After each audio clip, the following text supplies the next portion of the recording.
বন্ধুরা সকলে কেমন আছো? আমি তো বেশ ভালোই আছি। বন্ধুরা, তালের সিজনে আমরা তালের বড়া করে খাই, আর এখন আমের সিজন, তার জন্য আমি আমের বড়া তৈরি করব। দেখো, একটা হিমসাগর আম আমি ভালো করে ছোট ছোট করে কেটে নিয়েছি। লাগবে আমার কলা। এই কলা আর আমটা আমি একসাথে মিক্সিতে পেস্ট করে নেব। আর লাগবে এক বাটি সুজি, এক বাটির থেকে একটু কম, আর সেই অনুযায়ী আমি চিনি দিচ্ছি। চিনিটা যে যার মিষ্টি অনুযায়ী দেবে। আর লাগবে আমার এক বাটি ময়দা। এবার আমি প্রথমে এই আম আর কলাটাকে একসাথে মিক্সিতে পেস্ট করে নিচ্ছি।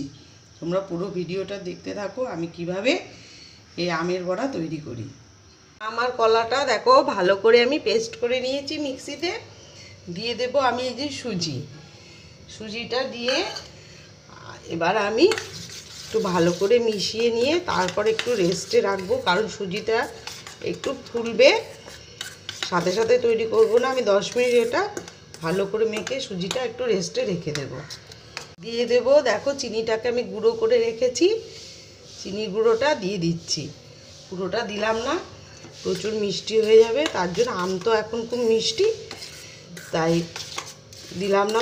এবার আমি ভালো করে এটাকে চিনি আর সুজি, আম, কলা একসাথে ভালো করে একটু মিশিয়ে নিয়ে তারপর আমি 10 মিনিট এটাকে ঢাকা দিয়ে রেস্টে রেখে দেব।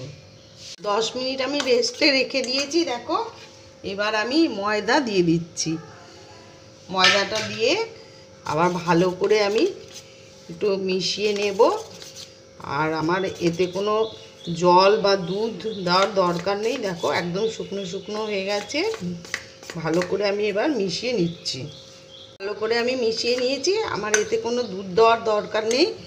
এবার আমি একটু স্বাদটাকে একটু বাড়ানোর জন্য আমি 1 প্যাকেট আমুল দুধ দিয়ে দিচ্ছি। এই গুঁড়ো দুধের প্যাকেট থেকে আমি একটু দুধ দিয়ে দিলাম। আর দিয়ে দেবো একটু স্বাদটাকে বাড়ানোর জন্য কয়েকটা মৌরি। এবার সব কিছু একসাথে আমি বেশ ভালো করে ফেটিয়ে নেব। যত বেশি ফেটানো যাবে আর বড়াগুলো ততটাই ফ্লাফি হবে আর খুব নরম হবে। দেখো এইভাবে আমি কিছুক্ষণ ফেটিয়ে নেব। দেখো খুব ভালো করে আমি এটাকে ফেটিয়ে নিলাম। আমি এতে কোনো বেকিং পাউডার বা বেকিং সোডা ইউজ করছি না, আমি এমনিতেই ফেটিয়ে নিয়েছি। আর আমার এবার বড়াগুলো তৈরি করব।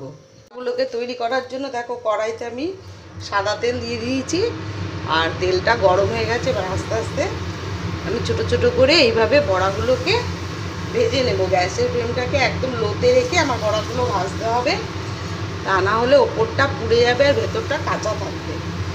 এইভাবে সবগুলোকে আমি দিয়ে ছোট ছোট করে বড়া তৈরি করছি। উপর থেকে দেখো আমি এইরকম করে তেল দিয়ে দিচ্ছি একটু। আর আমার এই যে আগে যেগুলো দিয়েছি দেখো সুন্দর করে এই যে ফুলে উঠেছে। এইরকম করে এবার আমি সবগুলো উল্টে দিচ্ছি। দেখো এইভাবে আমি সব বড়াগুলোকে ভেজে নিচ্ছি। এই যে একবার আমার ভাজা হয়ে গেল, এবার আমি তুলে নিচ্ছি। ঠিক এইভাবেই বড়াগুলো ভেজে নিচ্ছি। আর দেখো কি সুন্দর ফুলে উঠেছে। এবার তুলে নিচ্ছি আর সবগুলো এইভাবেই আমি ভেজে নেব। দেখো আমি আবার সবগুলো দিয়ে দিয়েছি একসাথে। আর একটু ওপর থেকে এরকম করে তেল দিয়ে দেব আর উল্টে দেব। আর গ্যাসের ফ্লেমটাকে একদম লোতে রেখেই বড়াগুলো ভাজছি, তা নাহলে ভেতরটা কাঁচাই থেকে যাবে। দেখো বড়াগুলো সব ভাজা হয়ে গেছে আর খুব সুন্দর দেখো ফুলে ফুলে গেছে বড়াগুলো। আর তোমরা যদি কলা দিতে না চাও তা কলা নাও দিতে পারো। আমি কলা দিয়েছি, কারণ কলা দিলে খুব নরম হয় বড়াগুলো। একদম নরম হয়ে গেছে তুলতুলে। আর রেসিপিটা তোমাদের কেমন লাগলো জানাবে। আর রেসিপিটা ভালো লেগে থাকলে লাইক, কমেন্ট ও শেয়ার করে দিও। আর সাবস্ক্রাইব করে দিও ইউটিউব চ্যানেলটিকে। এই আমের সিজনে আম থাকতে থাকতে তোমরা একবার এইভাবে আমের বড়া তৈরি করে দেখো, তোমাদের খুবই ভালো লাগবে।